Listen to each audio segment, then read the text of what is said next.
تو فرمایا نہیں، اس طور پہ نہیں، صرف اس طور پر، ادھر سے نہیں۔ کیا بولیے نا، یوں نہیں، صرف ادھر سے، یعنی جو خالی میرا ذکر کرے وہ میرا ہی ہوگا، وہ میرے مصطفیٰ کا شمار نہیں کیا جائے گا۔ تو گویا جو صرف اللہ کا ذکر کرے اسے اجر فقط ذکر خدا کا ملے گا۔ کیا؟ ایک ذکر کا اجر ملے گا کہ ذکر خدا کیا، اور جو ذکر مصطفیٰ کرے اس کو 2 اجر ملیں گے کہ اس نے ذکر مصطفیٰ بھی کیا، ذکر خدا بھی کیا۔ اللہ کی حمد کرنا ذکر الہی کا اجر ہے، اور حضور کی حمد و نعت پڑھنا 2 اجر ہیں۔ حضور کی نعت میں ذکر مصطفیٰ بھی ہے اور حمد خدا بھی ہے۔ اس لیے امام جعفر صادق نے فرمایا، مانا لا یذکرک احد بالرسالۃ الا ذکرنی بالربوبیہ فمن ذکرک ذکرنی۔ جو شخص میرے حبیب آپ کی رسالت کے گن گائے گویا اس نے میری ربوبیت کے گن گائے۔ اب میں آپ کو اس کی مثال دیتا ہوں، آپ کہیں گے کیسے؟ کہ ایک طرف سے ہو اور دوسری طرف سے نہ ہو۔ ایک کاریگر ہے، بلڈر یا آرکیٹیکٹ ہے، انجینئر ہے اور بلڈر ہے، ایک کمپنی ہے، انہوں نے 100 عمارتیں بنائیں۔ کیا؟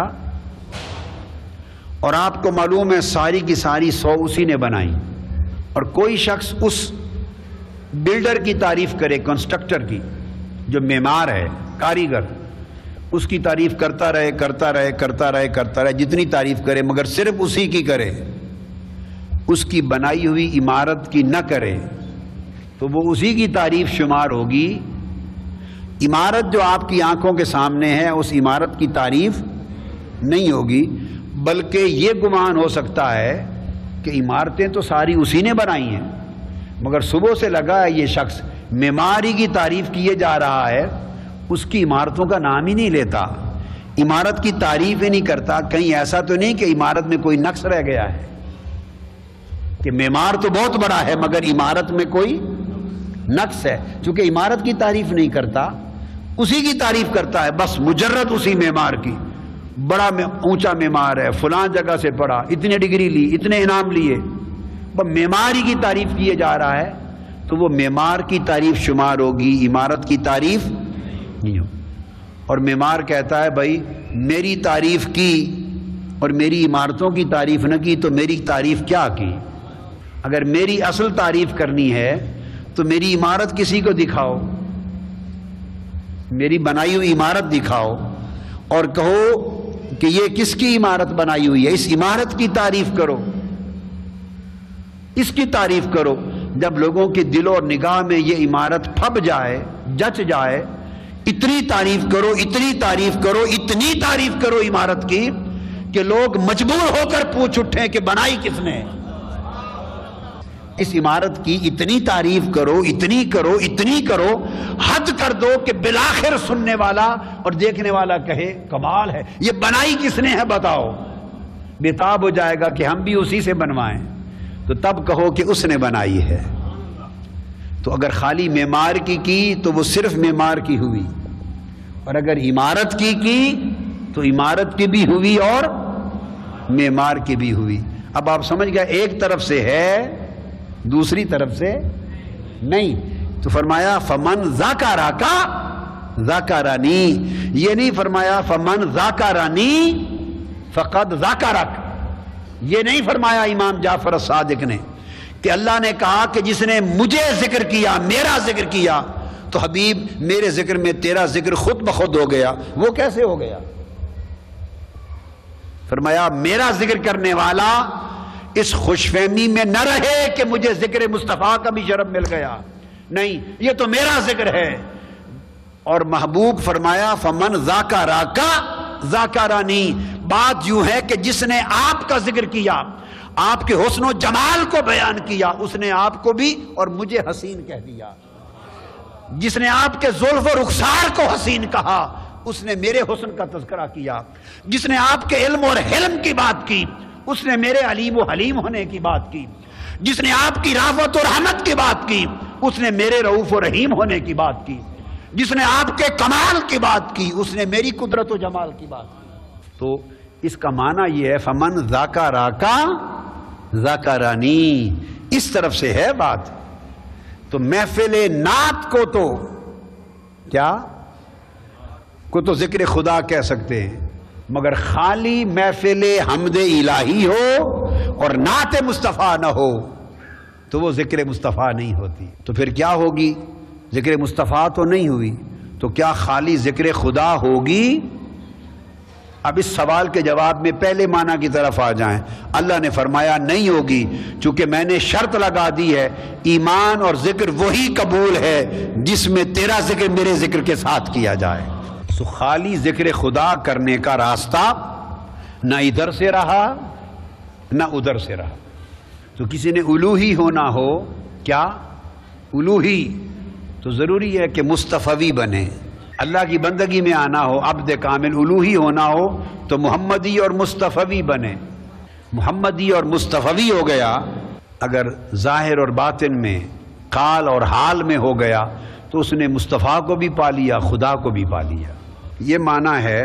تو میں عرض کر رہا تھا، قاضی ایاز نے پھر آگے بیان کیا کہ اللہ تعالیٰ نے پھر ارشاد فرمایا حضور کی شان میں، ان اللہ و ملائکتہ یصلون علی النبی، کہ بے شک اللہ اور اس کے تمام فرشتے نبی صلی اللہ علیہ وآلہ وسلم پر درود بھیجتے ہیں۔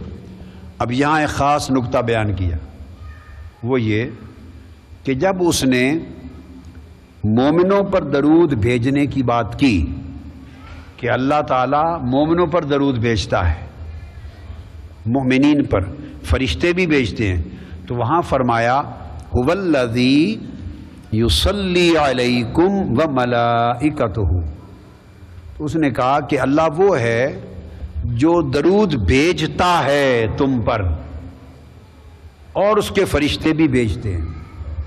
تو یصلی یہ واحد کا صیغہ ہے، بولیے کیا، اور صرف اللہ کے لیے ہے۔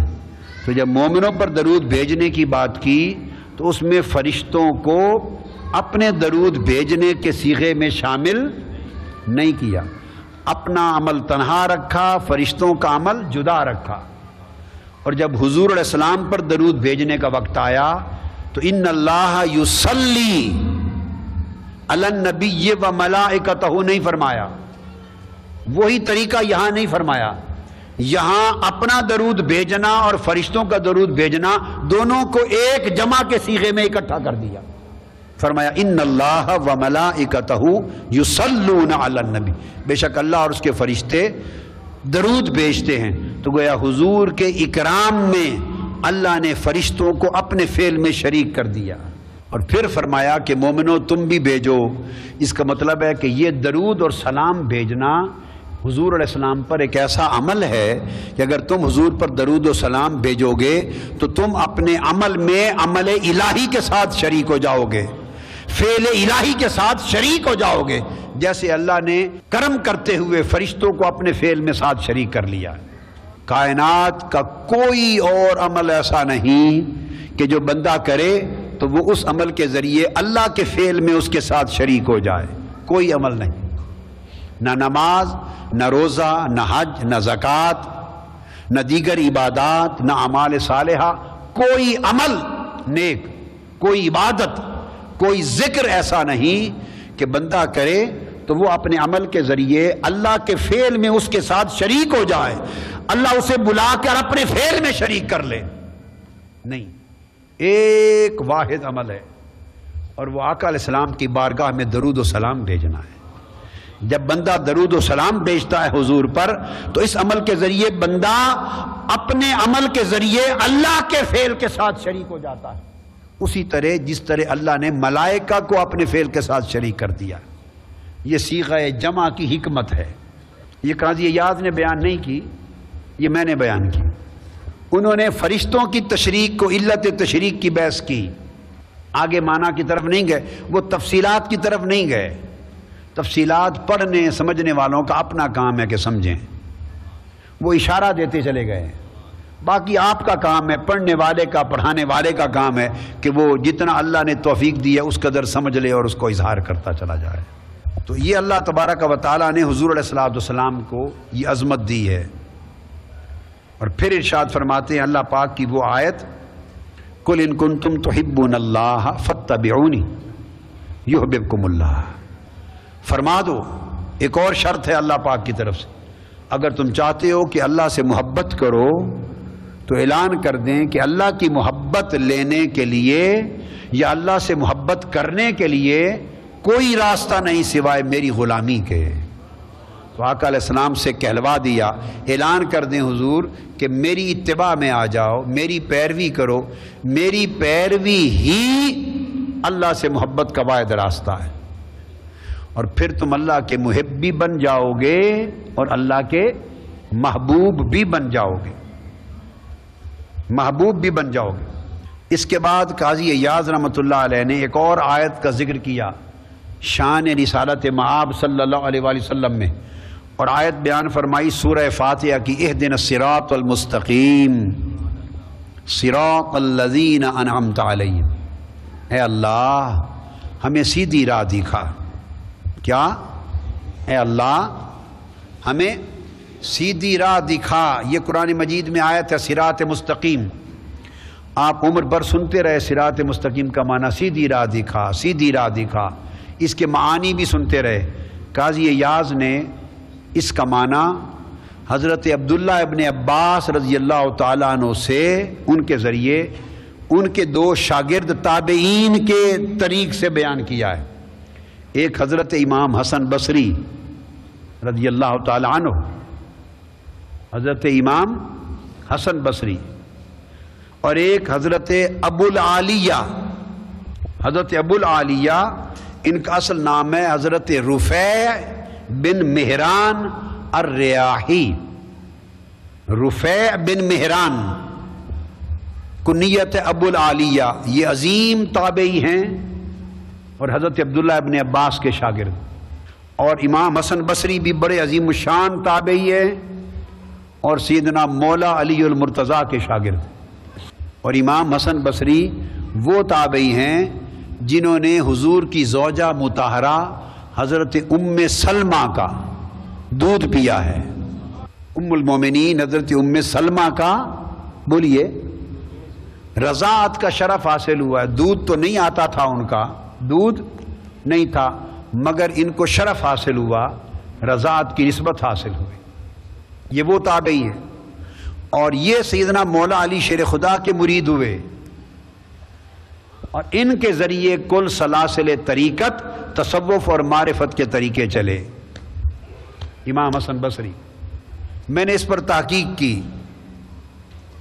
اس کا تذکرہ شیخ فرید الدین عطار نے کر دیا اپنی کتاب میں، ذکر آ گیا مگر تفصیل بیان نہیں تھی، تو میں نے اس پر تحقیق کی کہ یہ بات کیسے ہے۔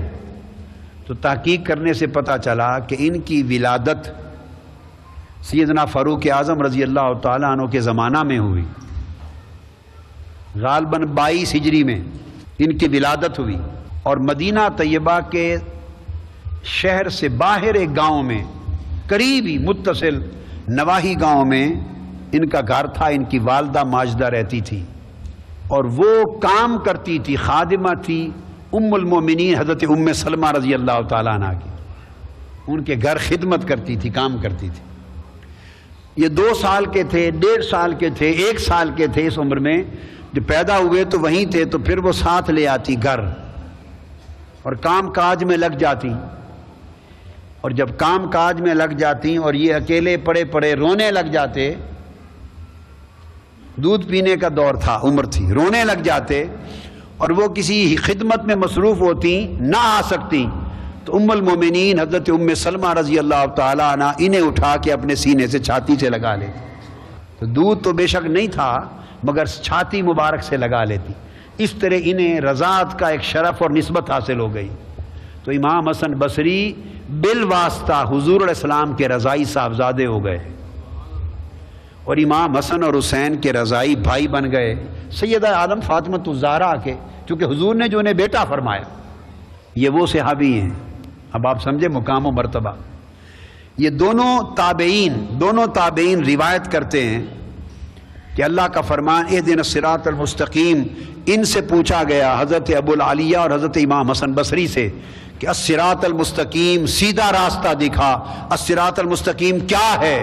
قال ہوا محمد رسول اللہ صلی اللہ علیہ وسلم، فرمایا صراط مستقیم سے مراد محمد مصطفیٰ کی ذات ہے۔ صراط مستقیم کا معنی یہ ہے ذات مصطفیٰ ہے۔ تو کیا مطلب؟ اہدنا الصراط المستقیم، یہ معنی ہو گیا نا کہ فرمایا اس سے مراد حضور کی ذات پاک ہے۔ تو اس سے مراد کیا بنا؟ اطلاق کیا ہوا؟ پھر اہدنا الصراط المستقیم، اے اللہ سیدھی راہ دکھا۔ تو اس کا ظاہری معنی تو یہ بنا کہ اے محمد مصطفیٰ دکھا صلی اللہ علیہ وآلہ وسلم۔ تو ہم تو نہیں دیکھ سکتے، تو یہ معنی ہوا کہ خواب میں دکھا، یہ معنی ہوا بیداری میں دکھا، یہ معنی ہوا قبر میں دکھا، یہ معنی ہوا قیامت کے دن دکھا، حضور کا دیدار عطا کر۔ مگر اس کا معنی جو میں سمجھانا چاہتا ہوں، صراط مستقیم ذات مصطفیٰ ہے، تو اہدنا الصراط المستقیم ہمیں سیدھی راہ حضور کی ذات دکھا، ہدایت عطا کر۔ مطلب یہ ہے کہ حضور کی ذات کی معرفت عطا فرما، مقام مصطفیٰ کا معرفت عطا فرما، قدر و منزلت مصطفیٰ کی معرفت دے، حضور کا مقام دکھا دے، معرفت دکھا دے، حضور کی عزت اور قدر دکھا دے، وہ مقام سجا دے، اس کی معرفت دے، پردے اٹھا دے کہ تیرے مصطفیٰ کا مقام کیا ہے، تاکہ حضور کے مقام کی معرفت حاصل کر کے حضور کی قدر و منزلت، حضور کی عزت اور تعظیم و تکریم حضور کے مقام و معرفت کے مطابق کر سکیں۔ یہ معنی ہے۔ سبحان اللہ۔ اور پھر قاضی ایاز نے ایک اور آیت بیان کی، فرمایا فَقَدِ اسْتَمْسَكَ بِالْعُرْوَةِ الْوُثْقَىٰ لَا انْفِصَامَ لَهَا، فرمایا مضبوطی کے ساتھ اس نے اس دستے کو پکڑ لیا، تھام لیا، اللہ پاک کے ساتھ متمسک ہو جانے، العروۃ الوثقیٰ، مضبوطی سے کسی دستے کو، کسی ہینڈل کو پکڑ لینا کہ پھر چھوٹے نہ، پھر چھوٹے نہ، اتنا مضبوطی سے پکڑ لینا۔ تو کسی نے پوچھا کہ العروۃ الوثقیٰ کیا ہے؟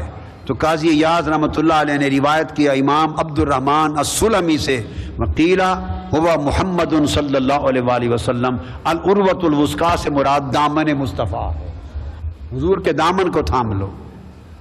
پھر اللہ پاک نے فرمایا وَإِن تَعُدُّوا نِعْمَةَ اللَّهِ لَا تُحْصُوهَا، اگر اللہ کی نعمتوں کا شمار کرنے لگو تو تم اس کا شمار نہیں کر سکتے، اللہ کی نعمتوں کا شمار نہیں کر سکتے۔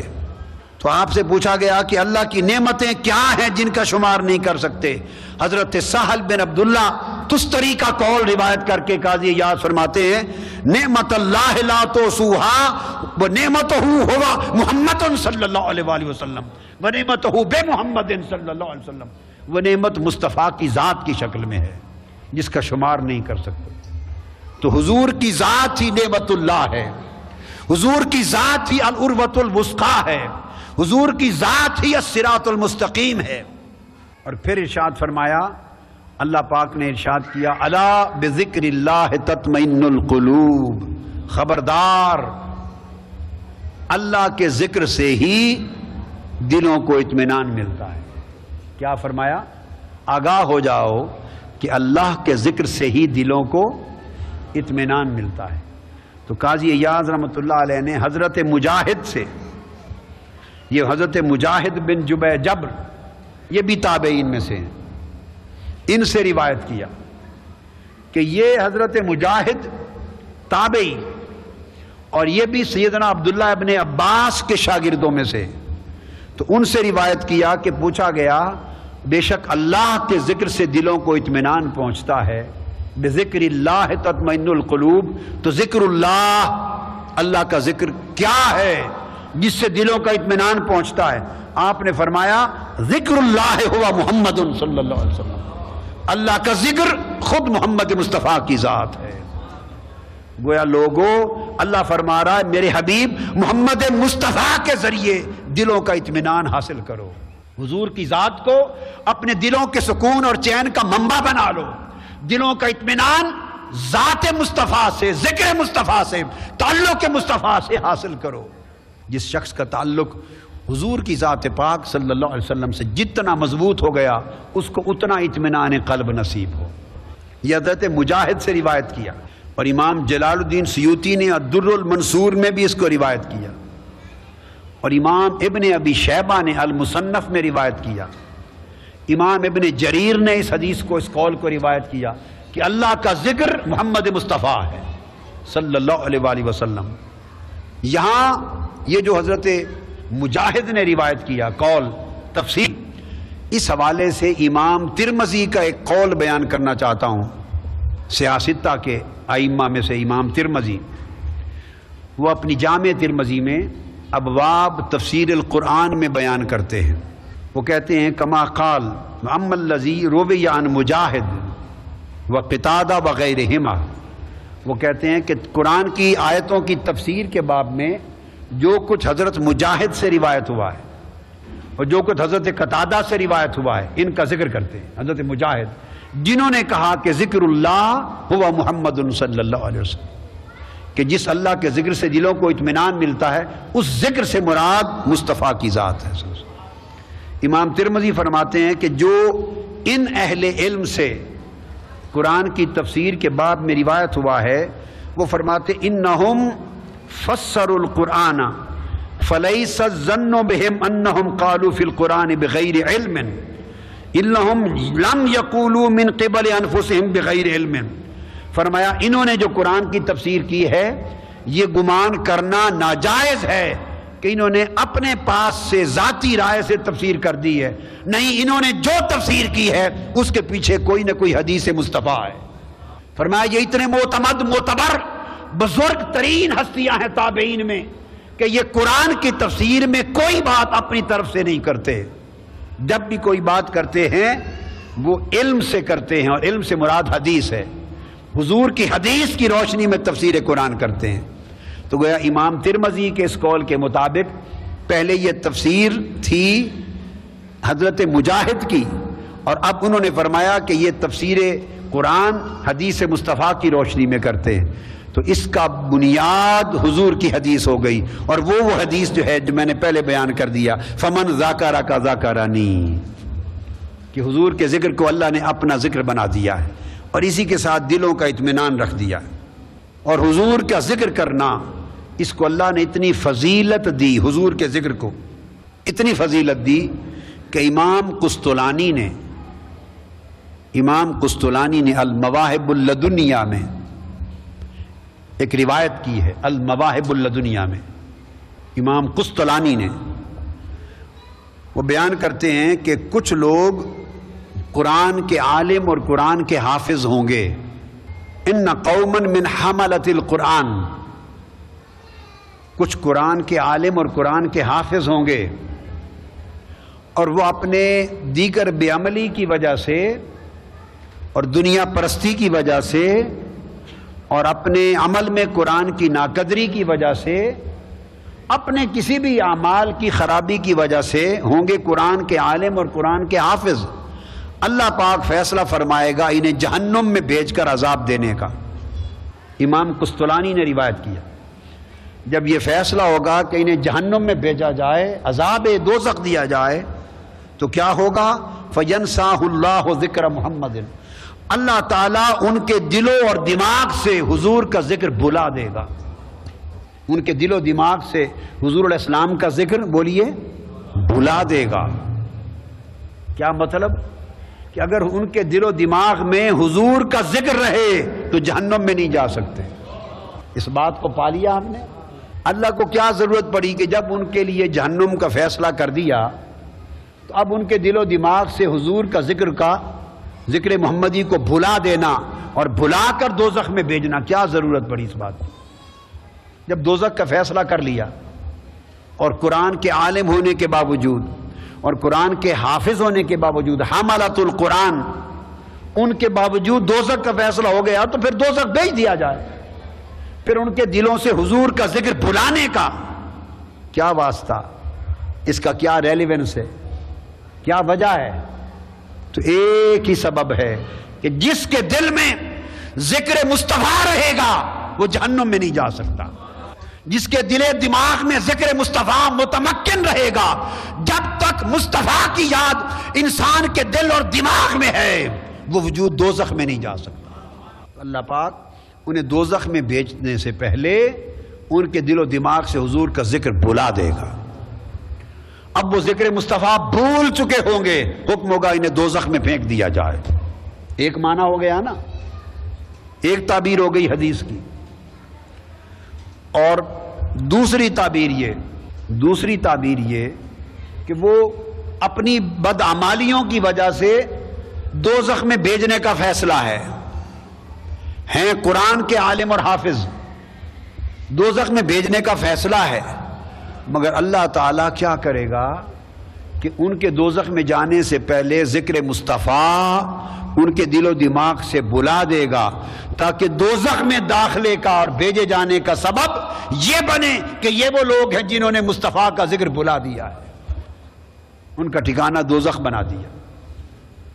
تو جب تک دوزخ میں رہیں گے انہیں حضور علیہ السلام کا ذکر یاد ہی نہیں ہوگا، نام ہی یاد نہیں آئے گا، حضور علیہ السلام کا نام بھی بھول چکے ہوں گے کہ اس نام کے نبی ہیں، ہم ان کے امتی تھے، حضور علیہ السلام کی یہ صفتیں تھیں، حضور کا ذکر اور نام ہی بھول چکے ہوں گے، دوزخ میں رہیں گے۔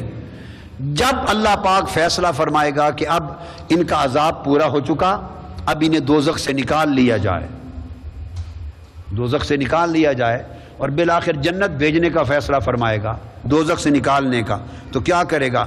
حتیٰ یذکرہم جبریل، پھر جبرائیل امین کو ان کے پاس بھیجے گا دوزخ میں ہی، اور جبرائیل امین انہیں حضور علیہ السلام کا ذکر یاد دلائیں گے۔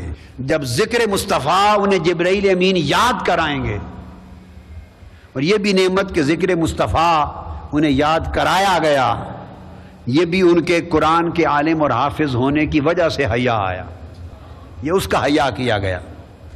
جبرائیل امین آ کر ذکر مصطفیٰ یاد کرائیں گے، جب انہیں حضور کا ذکر یاد ہو جائے گا فَيَذْكُرُونَهُ، تو دوزخ میں ہی پڑے وہ حضور کا ذکر کریں گے، حضور کا ذکر کریں گے۔ اللہ کا حکم آئے گا دوزخ کی آگ بجھ جا، ان پر مصطفیٰ کا ذکر شروع کر دیا ہے، دوزخ کی آگ بجھا دی جائے گی، ان پر دوزخ کی آگ بجھا دی جائے گی۔ تو گویا حضور کا ذکر کرنے والے پر دوزخ کی آگ حرام ہے۔ بولیے، حضور کا ذکر کرنے والے پر دوزخ کی آگ، مگر یہ ذکر جیسے ایسے زبانی کلامی زبان سے کرتے ہیں اس طرح نہیں ہوگا۔ اگر ذکر کا یہ نفع لینا ہے تو پھر حضور کے ذکر میں فنا ہو جاؤ، ذکر مصطفیٰ میں بولیے فنا ہو جاؤ، اور وہ فنا وہی ہوتا ہے جو اپنی خواہشیں مصطفیٰ کی خواہشوں میں فنا کر دے، اپنے ارادے مصطفیٰ کے ارادے میں فنا کر دے، اپنی ترجیحات مصطفیٰ کی ترجیحات میں فنا کر دے، اپنا عمل مصطفیٰ کے عمل میں فنا کر دے، اس کا اوڑھنا بچھوڑنا مصطفیٰ کی سنت و سیرت ہو جائے، اس کی محبت مصطفیٰ کی محبت ہو جائے، اس کا بولنا مصطفیٰ کا ذکر ہو جائے، اس کا چلنا مصطفیٰ کا ذکر ہو جائے، اس کا ظاہر و باطن مصطفیٰ کے رنگ میں رنگا جائے۔ جب مصطفیٰ کی محبت اس کے ظاہر و باطن پہ غالب ہوگی تو پھر حضور کا ذکر اس کے اندر متمکن ہو جائے گا۔ سو جب ذکر مصطفیٰ انسان کے قلب و باطن میں متمکن ہو جاتا ہے اس طرح کہ وہ پھر بھولتا نہیں ہے، وہ پھر بھولتا نہیں ہے، ہم بھولتے رہتے ہیں، بس یہ فرق ہے۔ اب مجھ سے تعلق اسی کا رہے گا جو حضور کا ہو جائے گا، بس جو آقا کا ہو جائے گا، جس کے اندر ذکر مصطفیٰ متمکن ہو جائے گا۔ کیا اس عظیم جہاد کو لے کے آپ چلنے والے ہیں جی؟ اور اللہ حضور کا ایسا ذکر آپ کو عطا کرے۔ میرے اللہ، یہ میری پونجی ہے، یورپ میں ان کو اپنے حبیب کا ایسا ذکر عطا کر اور ان کے قلب و باطن میں اس طرح متمکن کر کہ یہ قیامت اور جنت تک کبھی نہ بھولیں، اور ان کے اندر ذکر مصطفیٰ اس طرح متمکن کر کہ دوزخ کی آگ ان پر ہمیشہ حرام ہو جائے، اور حضور کے ذکر کی برکت سے انہیں وہ برکتیں دے، انہیں وہ روحانیت دے، انہیں وہ نور عطا کر کہ سب اندھیرے چھٹ جائیں اور لوگ انہیں دیکھ کے ان پہ رشک کریں اور حضور علیہ السلام کے سامنے جب یہ پیش ہوں تو حضور کے چہرے پاک پہ اور لبوں پہ مسکراہٹ اور تبسم آ جائے، اور آپ دوسروں کو اشارہ کر کے بتائیں دیکھو یہ میرے امتی آ رہے ہیں، اچھے لوگ ہیں، مجھ سے پیار کرتے تھے اور میرے وفادار تھے۔ آقا کی زبان پاک پہ اگر یہ جملہ آ گیا کہ میرے وفادار تھے، بس بیڑا پار ہو گیا، کام ہو گیا ہمارا۔ اگر یہ جملہ آ گیا کہ میرے وفادار تھے، اس وفاداری میں جو دراریں ہیں ان دراروں کو ختم کر لیں، اور 2 منٹ آنکھیں جھکا کر ذرا مراقبے میں بیٹھے اس تصور میں کہ حضور کے اس جملے کی قدر کرے کہ اگر یہ نصیب ہو جائے کہ حضور فرمائے میرے وفادار تھے۔ پھر ارشاد فرمایا کہ جبرائیل امین جب انہیں حضور کا ذکر یاد کرائیں گے فَيَذْكُرُونَهُ، تو وہ حضور کا ذکر کرنے لگ جائیں گے، یاد آ جائے گا۔ حضور کا جب ذکر کریں گے تو حکم آئے گا اے دوزخ کی آگ اب ان پر بجھ جا، اب میرے حبیب کا ذکر کر رہے ہیں، یاد کر رہے ہیں۔ تو حضور کے ذکر کو دلوں میں متمکن کرنا ہے۔ اس کے بعد حضور علیہ الصلوۃ والسلام کے منصب کے حوالے سے جہاں سے آپ نے رہنمائی لینی ہے، ارشاد فرمایا گیا ہے یا ایھا النبی انا ارسلناک شاہدا ومبشرا ونذیرا وداعیا الی اللہ باذنہ وسراجا منیرا۔ ایمان والو سن لو، حضور علیہ الصلوۃ والسلام کو خطاب کیا اللہ پاک نے اور فرمایا کہ ہم نے آپ کو شاہد بنا کر بھیجا ہے، اور شاہد بنا کے بھیجنے کا مطلب یہ ہے کہ حضور علیہ الصلوۃ والسلام نے پوری امت کو دعوت دی، اور دعوت دینے کی بنیاد پر حضور پوری امت پر شاہد بھی ہیں۔ تو اللہ تعالیٰ نے حضور علیہ الصلوۃ والسلام کے ذریعے اپنی دعوت انسانیت تک پہنچائی، اور اطاعت گزاروں کے لیے بشارت دینے والا، نافرمانوں کو ڈر سنانے والا، اور اللہ کی طرف اللہ کے امر سے بلانے والا، اور اندھیروں کو دور کرنے کے لیے روشن چراغ اور روشن سورج، ہر طرف نور پھیلانے والا۔ یہاں سے یہ آقا علیہ الصلوۃ والسلام کا فیض ہے جو شاہد ہونے، مبشر ہونے، نذیر ہونے، داعی ہونے اور سراج منیر ہونے، ان 5 چیزوں کی شکل میں آپ کے مشن میں آپ کو ملا ہے، اور آپ کو ان آقا علیہ السلام کی 5 صفات مقدسہ، صفات مبارکہ کے چشموں سے فیض لینا چاہیے۔ اور یہ فیض تبھی ملے گا کہ داعیاً الی اللہ باذنہ، آپ حضور کے نظام دعوت کا جھنڈا اٹھا کر باہر نکل پڑیں گے۔ ہر شخص اگر چاہتا ہے کہ آقا علیہ الصلوۃ والسلام کا فیض لے اور آقا کی غلامی میں آئے اور قبولیت میں آئے، تو حضور علیہ السلام کے اس دین کی دعوت جو مشن کے ذریعے آپ کو پہنچی، اس دعوت کو آگے پہنچائے۔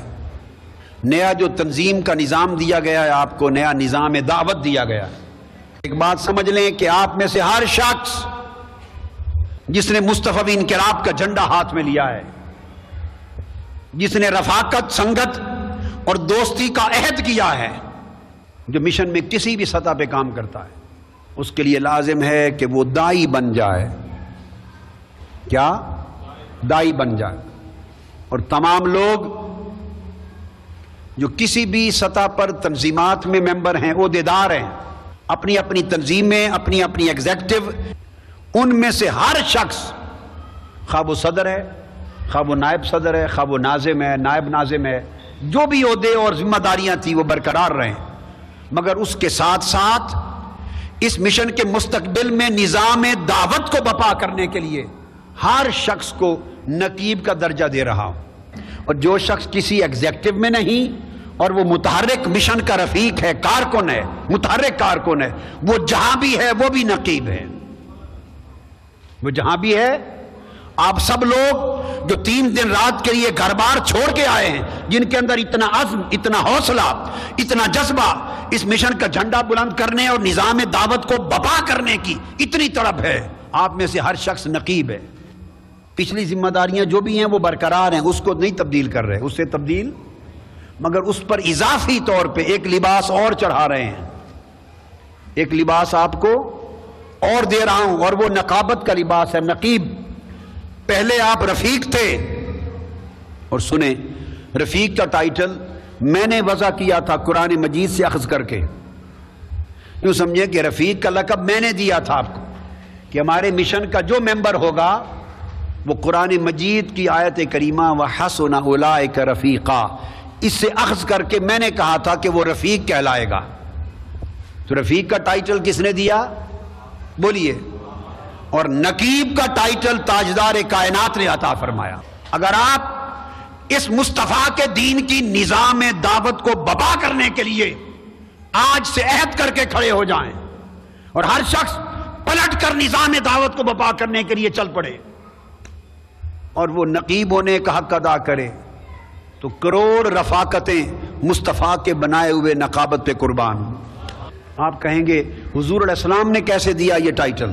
تو ہر سیرت اور تفسیر اور حدیث کی کتاب میں درج ہے، ہر کتاب میں درج ہے کہ جب آقا علیہ السلام ابھی مکہ معظمہ میں تھے اور مینا میں اجتماعات ہوتے تھے، مینا میں ابھی ہجرت مدینہ نہیں ہوئی تھی، ابھی ہجرت فرما کر مدینہ تشریف بولیے تشریف نہیں لے گئے تھے.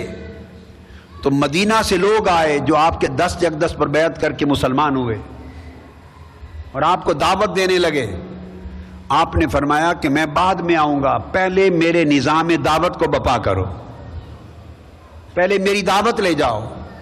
تو حضور علیہ السلام نے اپنی دعوت مدینہ اور گرد و نواح میں پہنچانے اور پھیلانے کے لیے اور اپنے عطا کردہ نظام دعوت کو بپا کرنے کے لیے 12 آدمیوں کو سب سے پہلے منتخب کیا مدینہ سے، 12 آدمیوں کو، اور انہیں مدینہ بھیجا اور ان 12 کے 12 کو نقیب کا ٹائٹل عطا کیا.